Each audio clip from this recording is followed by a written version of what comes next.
People, fi know something.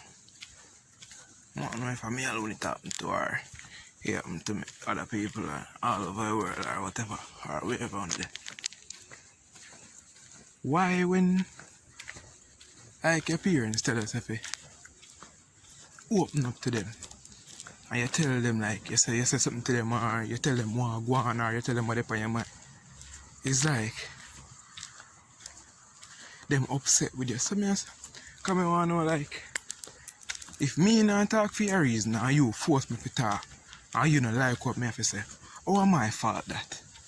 Tell me, like how I feel fault that if they don't like what we have to eat, if they don't like to hear what we have to say.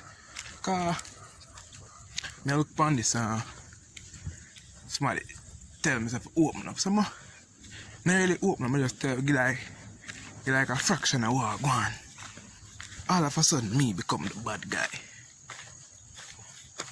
I wanna know what kind of foolishness that, because number one you ask me to open up and when me open up you not like to hear what me have to say and me become the bad guy.